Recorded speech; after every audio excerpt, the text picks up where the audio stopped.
I'm Steve Adubato. We're at the New Jersey Institute of Technology. This is one-on-one, and we are honored to have, once again, the president of NJIT, Dr. Joel Bloom. How you doing, partner? I'm doing well. Thank you. Thank you. It is great to be here once again. We were here last summer. We were here in August 2015. Last year we were here at the same time. A lot has gone on this campus and in this city since then, right? Yes. Some of the biggest things. Well, some of the biggest things, we've got a new mayor. We just had him sitting in that chair a few hours ago, right? And Ras Baraka, and not unlike his predecessor, good partnerships. We have about 200 Newark High School students here this summer, including 25 of them in the Ras Baraka coding camp. And about 175 of them are working with some of our faculty in architecture and design for the beautification of the city. So they get some instruction and they go out and exercise it in 4 or 5 different locations around the city. So that's something new. We did a lot of things with Senator Booker, but not quite at the grassroots level, literally, as we are working with Mayor Baraka. We've also, we've launched a building program. Talk innovation. The word innovation and NJIT go together. Why? What's the name of the institute? New Jersey Institute of Technology. We created the New Jersey Innovation Institute. Very simply, most academic institutions, we all have in our mission statement, education. Some of us have research, some of us have community service, but NJIT has always had, since the mid-1960s, economic development. So we have economic development in our DNA, if you will.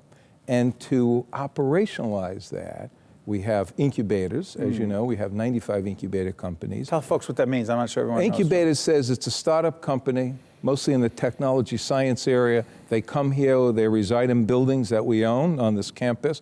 We help them with employees, many of our students, some of our faculty, equipment. We give them advice. We expose them to venture capitalists, to legal advice, to clerical advice, clerical assistance rather, and they develop technology, they develop products, everything from working in photovoltaic to cauterization to stop bleeding in the brain during surgery. So they're at the edge. They are really doing groundbreaking work. And it comes from the synergy between having a science and technology university and innovators, entrepreneurs, people who make a difference in the quality of life we all have here. Joel, if we and I have had this conversation over the years. NJIT is one of the most significant partners, those of us in public broadcasting, an underwriter of the Caucus Educational Corporation, full disclosure. But in the conversations we've had on the air and off, what's interesting is that the city has evolved clearly over that time. What do you see today in terms of development and opportunity that you did not see, say, 5 years ago when we started our partnership? Panasonic, Audible, a new Prudential tower. I'm aware of 1 million square feet in additional residential facilities, several 100,000 in retail facilities. BioTrials is opening in our University Heights Science and Technology Park. So there's increasing business and industry in the city. There's now at least 400 small manufacturers in the city. Corporations have come to the city. The Prudential Center is now in the city. We had the PAC, a great Newark Museum, and of course all of the academic partners. And on the media side, I said this in one of the other programs, I'll say it again, NJTV is now housed, our partners in public television are here in Newark. That matters. It matters, and to go back to an off-camera conversation, I asked you and your partners, why are you coming to Newark? The energy, the excitement, all that's here. I mean, you can't help but realize that there are many, many college students, faculty, hardworking, smart people, and we all want to see the city continue to make good progress. And it is happening, and it's accelerating. So that's what's exciting. The acceleration of the change and the continuing improvement, if we can use that word, in what's going on in the city. Some of the major challenges, Joel, that the city continues to face, with a lot of positive things going on, some of the major challenges that we all know have to be dealt with directly for the city to reach its potential?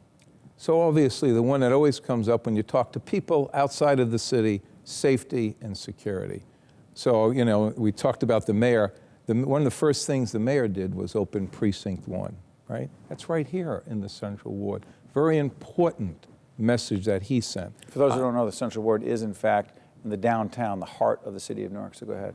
So he is often heard when he was all the way back as a high school principal and now mayor about the issues of safety. I am aware that this mayor goes out, spends a lot of time in the neighborhoods, making sure the police is supported, making sure that people who may want to do bad things are aware that he strongly supports the police.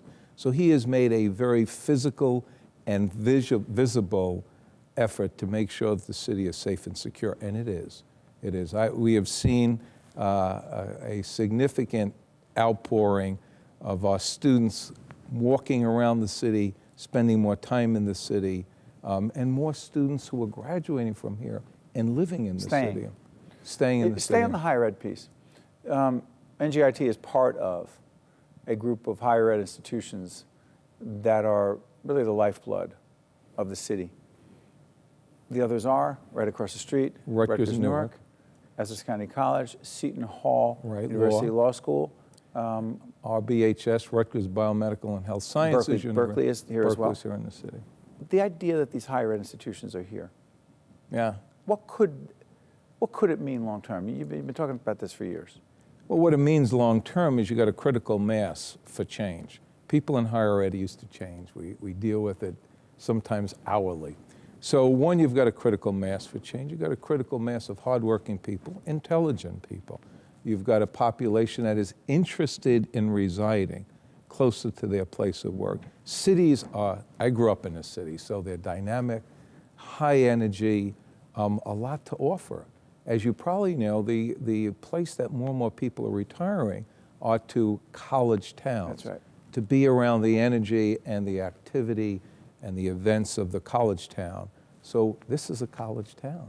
This will appreciate population of people who want to live in and around a city like this, and then all the other assets, transportation, the airport, the trains, the subway, et cetera. So there's a lot of assets in this city. And finally, real quick on the housing end, your confidence going to get better? Oh, yeah. Affordable housing? Oh, yeah.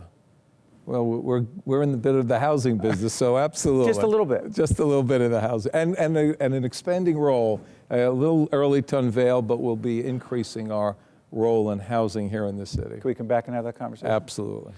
Joe Bloom is the leader here at NJIT, and we are pleased and proud to come here and shoot one-on-one Newark at a Crossroads. So thank you for allowing us to be here with our team, Joel. Excellent. Very good work, and we invite you back always. We'll be back. Okay. Stay with us. This is One-on-One from NJIT Newark at a Crossroads. One-on-One with Steve Adubato has been a production of the Caucus Educational Corporation, celebrating over 25 years of broadcast excellence. Funding for this special edition of One-on-One with Steve Adubato at NJIT has been provided by Barnabas Health, Prudential Financial's Global Communications Department, TD Bank, Verizon Communications, PSE&G, the Fidelco Group, and by the North Ward Center. Transportation provided by Airbrook Limousine, serving the metropolitan New York, New Jersey area. One-on-One with Steve Adubato at NJIT has been produced in cooperation with FiOS One News.